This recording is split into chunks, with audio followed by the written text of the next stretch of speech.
लालची चूड़ी का व्यापारी। गांव में चूड़ी का व्यवसाय। बहुत समय पहले भारत के एक छोटे से गांव में हरिराम नामक व्यक्ति अपनी पत्नी गौरी और दो बच्चों के साथ रहता था। गांव छोटा था, लेकिन यहां हर त्योहार और खास दिनों पर चूड़ियों और गहनों की जबरदस्त मांग रहती थी। हरिराम और उसकी पत्नी का पुश्तैनी धंधा रंग बिरंगी चूड़ियां बेचना था।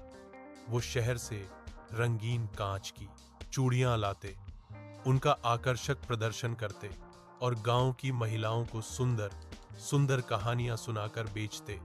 शुरू में हरिराम का कारोबार ठीक ठाक चलता था। चूड़ियों की गुणवत्ता अच्छी होती थी, इसलिए ग्राहक भी संतुष्ट रहते थे। लेकिन धीरे धीरे हरिराम ने देखा कि बाकी व्यापारी ज्यादा कमाई कर रहे हैं। उसकी आंखों में भी अधिक मुनाफा कमाने की लालसा जागी। वह सोचने लगा, अगर मैं भी थोड़ा बहुत मुनाफा बढ़ा दूं तो अपना घर भी जल्दी सुधार सकूंगा, बच्चों को अच्छे स्कूल भेज सकूंगा और गांव में नाम भी कमा सकूंगा। लालच की पहली सीढ़ी। एक दिन बाजार घूमते हुए हरिराम को बहुत सस्ती और घटिया चूड़ियां बिकती हुई दिखी।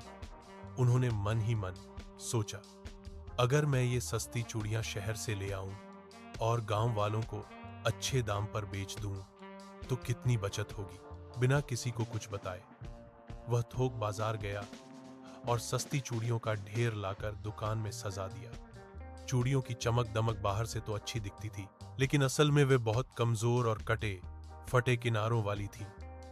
व्यापार में चालाकी। हरिराम ने दुकान में ग्राहकों को पिछले वर्षों की तरह अपनी मीठी बातों में फंसा कर समझाया, इस बार नई चमकदार चूड़ियां आई हैं जो आपको और भी सुंदर बना देंगी।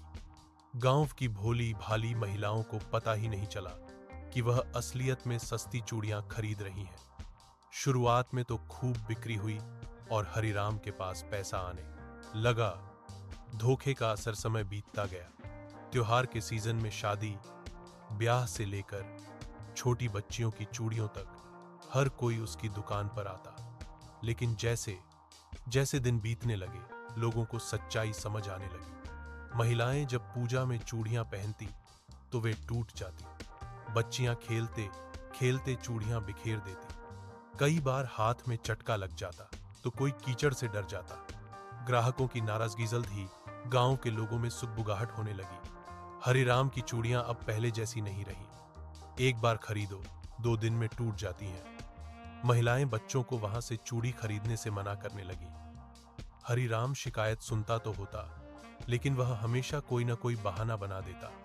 बहन, शायद आपके हाथ से ही गिर गई, बच्चे संभाल कर पहना करो। यह सब देखकर उसकी पत्नी गौरी परेशान रहने लगी। गौरी बोली, जो मुनाफा बेईमानी से मिलता है उसका नतीजा अच्छा नहीं होता।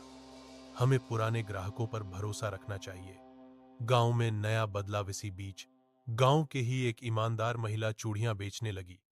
वह दूर शहर जाकर अच्छी गुणवत्ता की चूड़ियां लेकर आती और ईमानदारी से उचित दाम में बेचती। धीरे धीरे गांव वालों को उसकी सच्चाई पर भरोसा होने लगा। हरिराम की दुकान पर कोई नहीं आता, उसकी आमदनी खत्म होती गई। हरिराम को एहसास तक नहीं हुआ कि उसका लालच उसे पूरे गांव में बदनाम कर रहा है। अब घर में पैसे की तंगी होने लगी। बच्चों की फीस भी समय पर नहीं भर पा रहा था। उसका बेटा भी एक दिन बोला, पिताजी, आप हमेशा हमें सच्चाई और मेहनत का पाठ पढ़ाते हो, फिर खुद क्यों लालच कर रहे हो। पछतावा और सुधारा। यह बात हरिराम के दिल को छू गई। उसे अपनी गलतियों का एहसास हुआ। उसने अपनी पत्नी गौरी से माफी मांगी और तय किया कि अब वह केवल अच्छी गुणवत्ता की चूड़ियां ही खरीदेगा और बेचने से पहले खुद उनकी जांच करेगा। अगले दिन उसने गांव के मंदिर में सब लोगों के सामने अपनी गलती मानी। हरिराम बोला, मैंने मुनाफे के चक्कर में आप सबका भरोसा तोड़ा, मुझे माफ करें। अब से मैं हमेशा गुणवत्ता का ध्यान रखूंगा और आपको सही मूल्य पर अच्छी चूड़ियां ही दूंगा। विश्वास की वापसी। शुरुआती दिनों में गांव वालों को उस पर भरोसा नहीं हुआ, मगर धीरे धीरे लोगों ने उसकी दुकान पर लौटना शुरू किया। उसने ग्राहकों को साबित करके दिखाया कि अब वह ईमानदारी और गुणात्मकता को ही महत्व देता है। उसने कर्मचारियों को भी सिखाया कि ग्राहक भगवान का रूप है, उनके साथ कभी धोखा मत करो। कथा से शिक्षा। इस कहानी से हमें यही सीख मिलती है कि लालच का अंत हमेशा बुरा ही होता है। कुछ समय के लिए भले ही मुनाफा मिल जाए, लेकिन जब विश्वास टूटता है तो सब कुछ खो जाता है।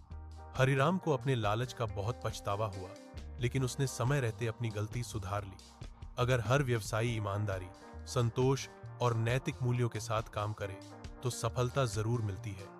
निष्कर्ष।